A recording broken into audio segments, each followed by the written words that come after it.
Good morning, friends. Welcome back to Simply Home and Harvest. I'm Jen. On this channel, you see a lot from the home, from the garden, a lot of preserving, a lot of DIY projects, even more so coming soon. This one falls into the category of preserving. We have lots of apples. If you watched my last video, you know we went apple picking. Got lots of apples that we are going to get started on processing today. We have apple butter to make and applesauce to make, some other apple things. I'm going to take you along for all of it. If you like things like that, stick around. You're in for a treat.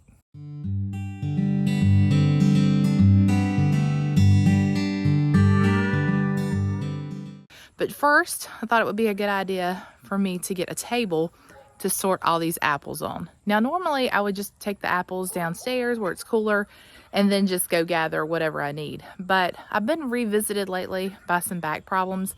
And so I want to make this as easy on myself as possible. And I thought just getting a table, Alex is actually going to help me get one out of the building. We'll just go ahead and get them all laid out, separated. That way we know which variety of apple we're working with. And also separating them and getting them out of the bags will help with the airflow, and maybe they won't go bad as quickly. So that's the plan.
A little bit less daunting with everything spread out on the table and organized.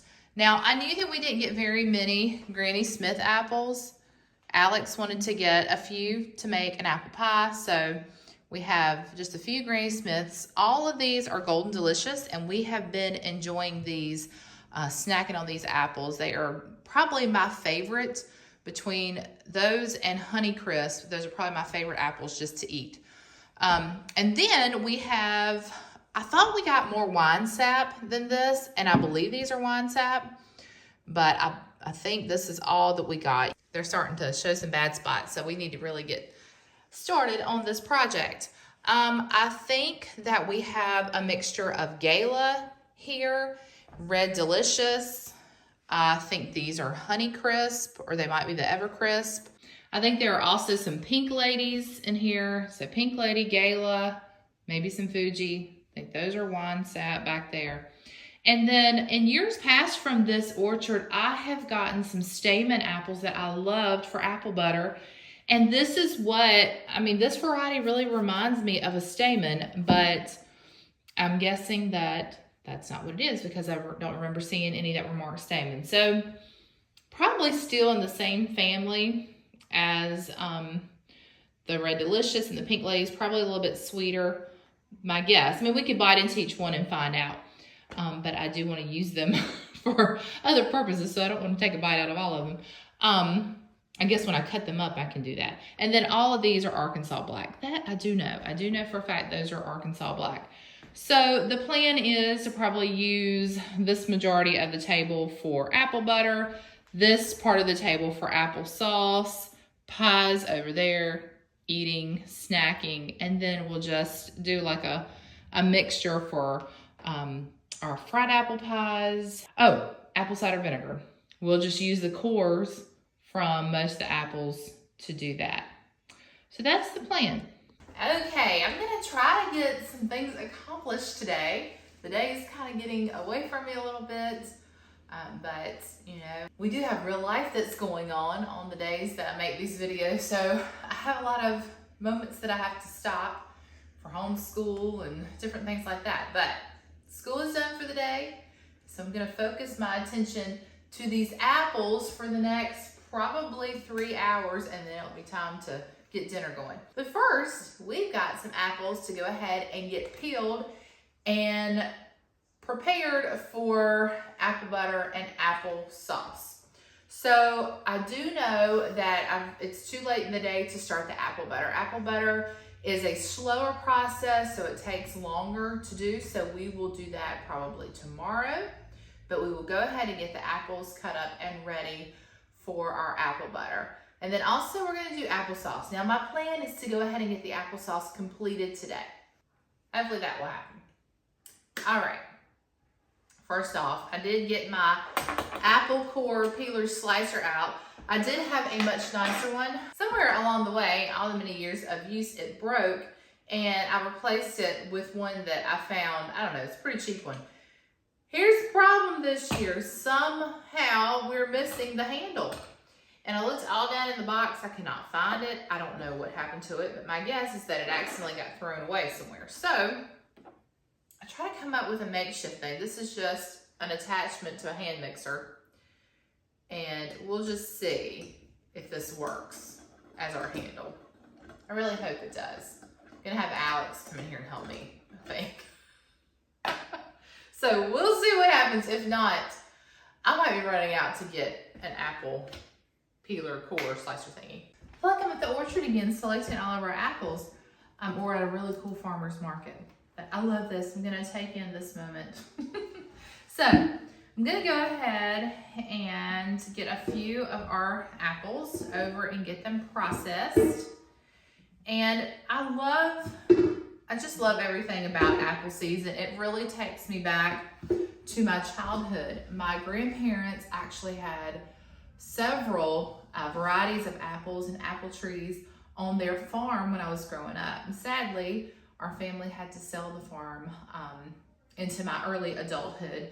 But I enjoyed years and years of being able to go and pick apples and make apple butter from those apples and apple cider. And so I miss that so very much. I miss having our own apple trees to pick from. That is something that we really want to add to our homestead, probably in the spring.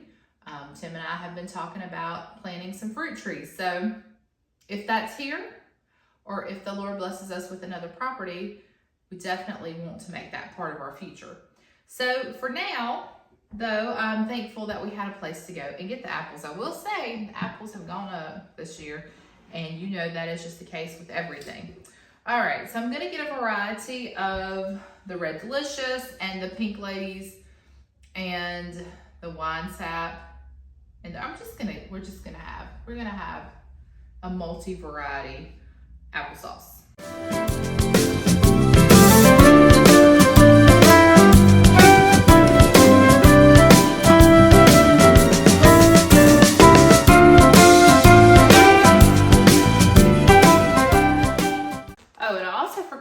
Picked up some Gala apples at the grocery store when they were on sale. So I think I'm gonna go ahead and pull those bags out of the refrigerator and add those to our applesauce. So we just got some Gala, some Wine Sap, Red Delicious, and maybe an Arkansas Black or two. But I think the combination of apples, they're all pretty sweet apples, is going to make for a delicious applesauce.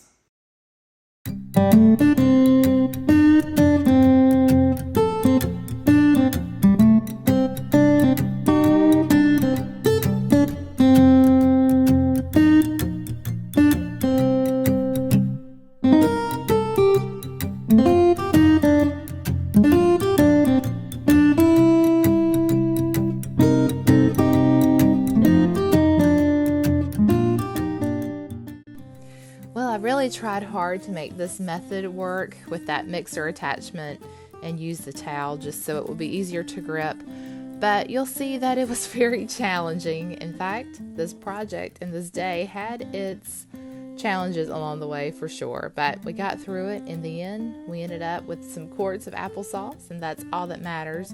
So I will say that I probably will ditch this little attachment and we'll just make do using that handle the best we can, because it really was more of a nuisance than a help. And you don't actually get to see it in the frame, but I do end up taking the rest of the peeling off with a knife and quartering those slices.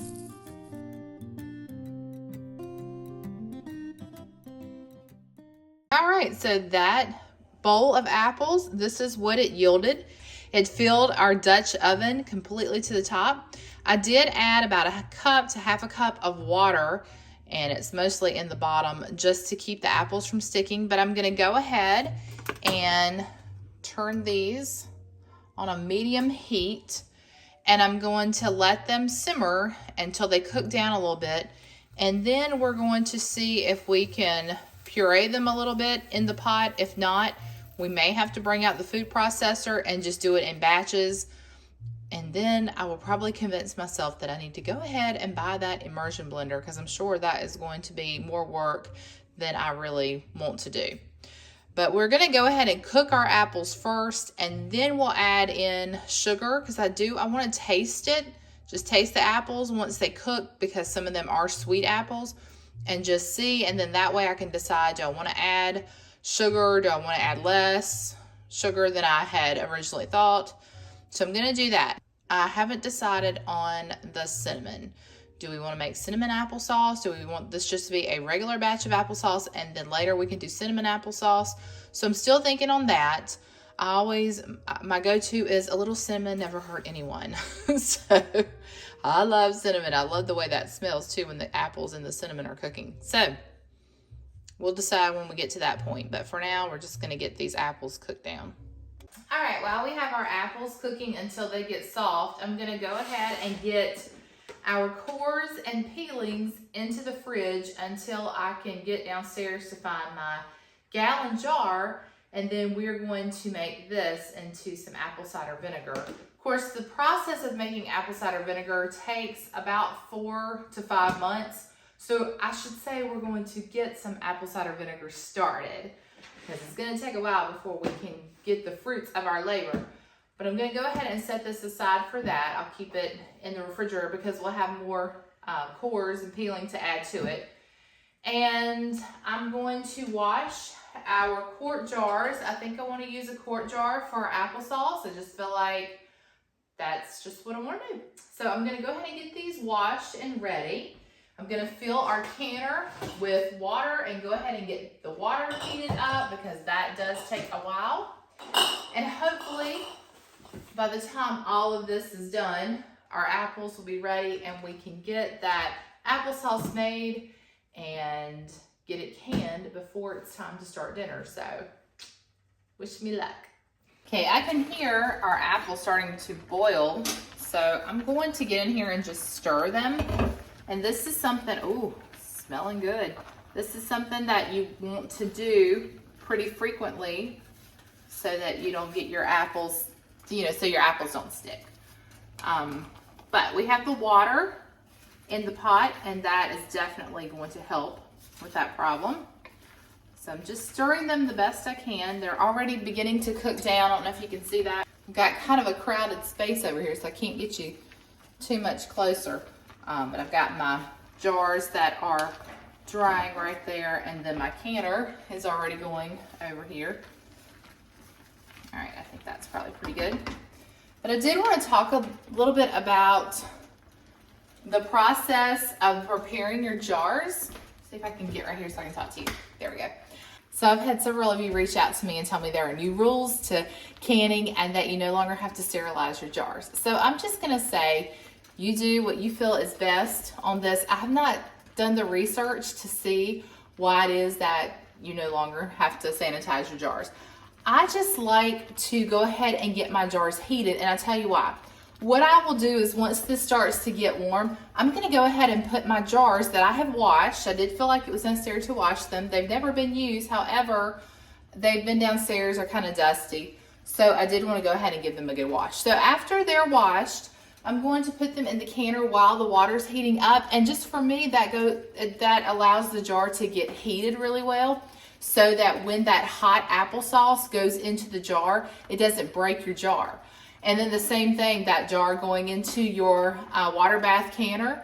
If it's not the same temperature as the water, it could break your jar. And that's not something that you want to have happen. I know that happens sometimes, you know, even if your jars are heated because there's a crack or something. Thankfully, I have not had that happen, and I really hope it doesn't happen on this video. That'd be really bad. But is it sanitizing them? I don't know, maybe, but that's not really why I do it. Then the other thing I wanted to talk about are your rings. Now, I didn't watch a lot of canning videos before I started YouTube, I'll be honest. I just learned how to can from growing up in a family that did it. And my grandmother, she canned a lot, grandparents on both sides. So I know that they always used the band that came with the jar. Even when it was being stored, they used their band. So I know you have to have the band on your lid, you know, on your jar when you are processing your jars. That's very important. But I've noticed that a lot of the girls that I follow on YouTube, a lot of people I follow on YouTube, they remove that jar band after the jars have cooled before they store them. And the reasons they give is because of moisture building up underneath your jar ring. Yeah, they're rings, aren't they? Rings, bands, whatever. But moisture building up underneath and creating rust, or a loose, you know, jar, a loose band. Gosh, I'll get it out in a second. A loose ring or band, and it could slip. Anyway, they say it's not necessary, and then that way you don't have to buy these a lot. So I don't know. I haven't gotten to the point where I've taken all the bands or rings off of my jars that are in storage. I may attempt it. I may try it out because it actually sounded like, okay, you know, I get the reasoning behind that. A lot of them also says that it's because it looks more aesthetic. So I know that aesthetics are a big thing right now. And believe me, you know, I love a good aesthetic, okay? I like it when things are pleasing to the eye. But to sacrifice safety for that, and maybe it's not sacrificing safety. I'm not saying it is or it isn't, but I don't know. Just for me, I haven't tried that yet, but I'm open to the idea. All right, y'all know how loud it gets around here with this canner. So I think that our apples are almost soft, but I think I'm gonna go ahead and get it off the heat. All right, now I moved some stuff around so I could get you closer to the apples. I did go ahead and remove them from the heat. So this is the point where we need to make them a smoother consistency. So if you have an immersion blender, which you really should, and so should I, you're just going to use your immersion blender and you're going to blend up your apples or puree them until you get them to the consistency that you want them for applesauce. Some people prefer chunky applesauce, some people like it smoother. I'm kind of in between on that. So I'm just going to get mine blended a little bit. Now, since we don't have one, we could probably use a hand mixer, or you could transfer this to a food processor or a blender, but I really don't want to do that either. So I just thought I would pull this out. This is so old, but this belonged to my grandma, and it's not in the best of condition, but we'll just use this vintage hand mixer. But I thought maybe we could use this and do something, or maybe it's not going to work at all. I don't know. We're going to figure this out. I've always wanted to use this. This is better beating eggs. Really, that's probably what this is an egg beater and not so much a hand mixer. But some of you that know more about it can tell me what you remember using it for, or what you remember your grandparents or parents using it for. I mean, it's doing something, you know. It's, you know, we're working harder, but we're making things happen. I think it's gonna work. That's really cool. So, you know, I'm all about using what you have. So if you have your grandmother's tool, just pull that out. We still got a lot of bigger chunks in there, but if we keep going, we'll get it all blended up. You just have to take breaks after peeling and coring all those apples, and I'm not finished. I can't wear myself out too much, you know. All right, y'all, I finally got the job done. I did have to move to the counter because it was getting super hot over here. You see, I do still have a few big pieces in there, but I'm not gonna worry about those. But all in all, you know, it worked. It did what we needed to. Now, that is not the easiest thing in the world to do. So if you have an immersion blender, use that. If you want to go buy yourself one, I think an immersion blender is a good thing to have on hand, and I will definitely be getting one. And I know my mom, if she is watching right now, she is saying, I've been telling you, child, that you needed an immersion blender. I tried to get you one for the last 2 Christmases. Then you said, no, I think I'm okay. So Mama, I'm sorry. You can give me one for Christmas this year. I'm going to taste test this and see how much sugar, I know it's going to need a little bit, how much sugar I think it needs. I'm going to let it cool off for a bit. That is super hot. Oh, that's delicious. Just as is. That is sweeter than the unsweetened applesauce that you can buy at the store. I'm not going to add much sugar. All right, so this is a 1/4 of a cup scoop. So I'm just going to do, I think I'm going to start with 1/2 cup there and just see. We'll give it another taste test. So I don't want it too sweet, because my plan in this is to also use the applesauce to replace vegetable oil in baking recipes. And so I don't want it to be too sweet, because, you know, you're already adding sugar to most of those recipes. So let me taste it again.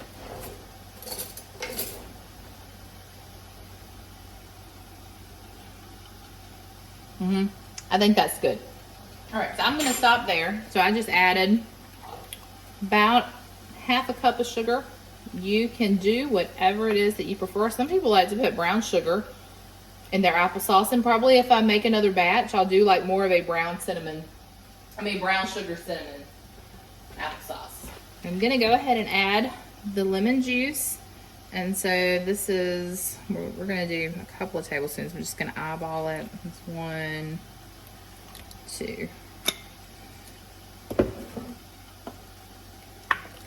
This will also keep our applesauce from changing color, or it will help that process anyway.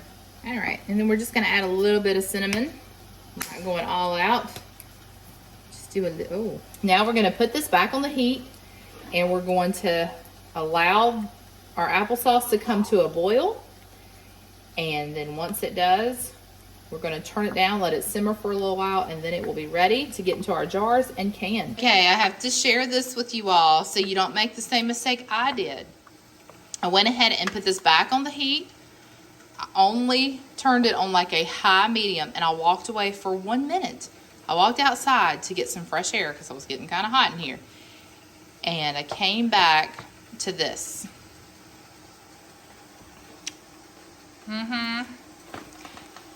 Quite the mess. It's up the wall too, and I think I just stepped in some. So that's okay, we'll get it cleaned up, but just some nuggets of wisdom there. Do not walk away from your boiling applesauce. I mean, it wasn't even boiling when I walked away, but it comes to a boil very quickly. And look how much smoother that is, just in a minute. I'm telling you, it was only a minute. All right, we're gonna go ahead and get the applesauce into our jars. I made a mess. I'm telling you, today's the day of messes, apparently.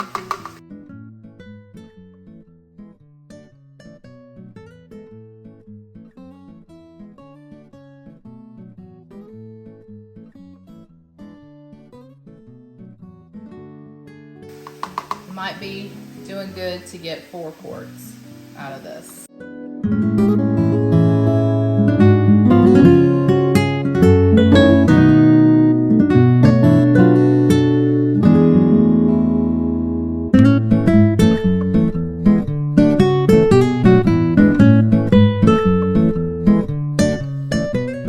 And I think I will do another batch of applesauce in the coming days, and we'll go ahead and we'll do a little bit more than what we did today, so we can get our 4 jars, and then I'll be pretty happy with that.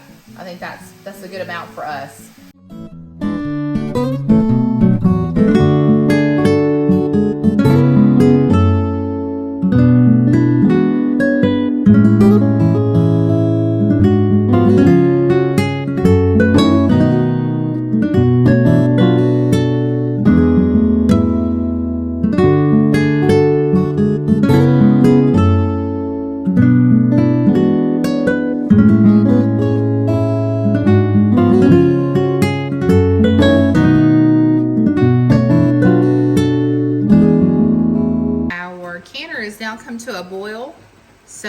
are going to let these quart jars process for 20 minutes.